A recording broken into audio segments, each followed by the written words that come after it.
అగ్రరాజ్యం అమెరికాను మంచు తుఫాను వణికిస్తోంది. భారీ హిమపాతంతో అమెరికాలోని పలు రాష్ట్రాలు మంచు దుప్పటిని కప్పుకున్నాయి. రికార్డు స్థాయికి పడిపోయిన ఉష్ణోగ్రతలతో ప్రజలు ఇళ్లకే పరిమితమయ్యారు. రోడ్లపై భారీగా మంచు పేరుకుపోవడంతో రవాణా వ్యవస్థ పూర్తిగా స్తంభించిపోయింది.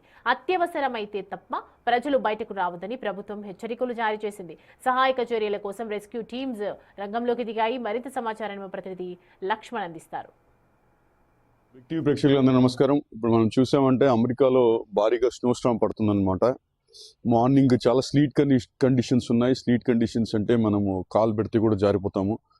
చూసారంటే బ్యాక్గ్రౌండ్లో నేను ఇక్కడ ఒక స్కూల్ దగ్గర ఉన్నాను.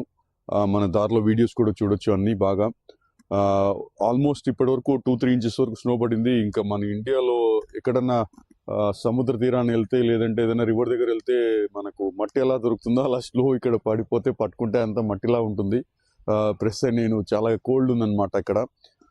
బేసికలీ వచ్చేసి మనకు చూసామంటే ఈ కార్లు కానీ ఈ హౌసెస్ కానీ అంతా స్నోతో కవర్ అయిపోయింది.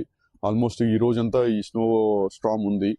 తర్వాత టెంపరేచర్ చూసామంటే -3, -4 డిగ్రీ సెల్సియస్ ఉన్నాయి. సో ముందుగానే ఇక్కడ అధికారులు ప్రజలను అప్రమత్తం చేశారు. చాలా మంది ఇంట్లో కూర్చోవడం జరిగింది. సో కార్లు డ్రైవ్ చేసేటప్పుడు చాలా కేర్ఫుల్గా డ్రైవ్ చేయాలి. కారు స్లీట్ అవుతూ ఉంటాయి, స్కిడ్ అవుతూ ఉంటాయి.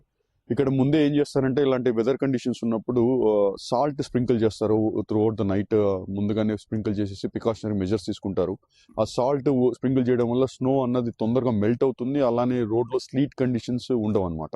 సో ఇది ఇంకా జనవరి ఆల్మోస్ట్ ఈ వెదర్ జనరల్గా డిసెంబర్, జనవరి, ఒక్కొక్కసారి ఫిబ్రవరి, మార్చ్లో కూడా స్నో పడుతూ ఉంటుంది ఇక్కడ. నేను మీ లక్ష్మణ్, న్యూయార్క్, న్యూజెర్సీ నుంచి లైవ్ రిపోర్ట్ చేస్తున్నా. Thank you.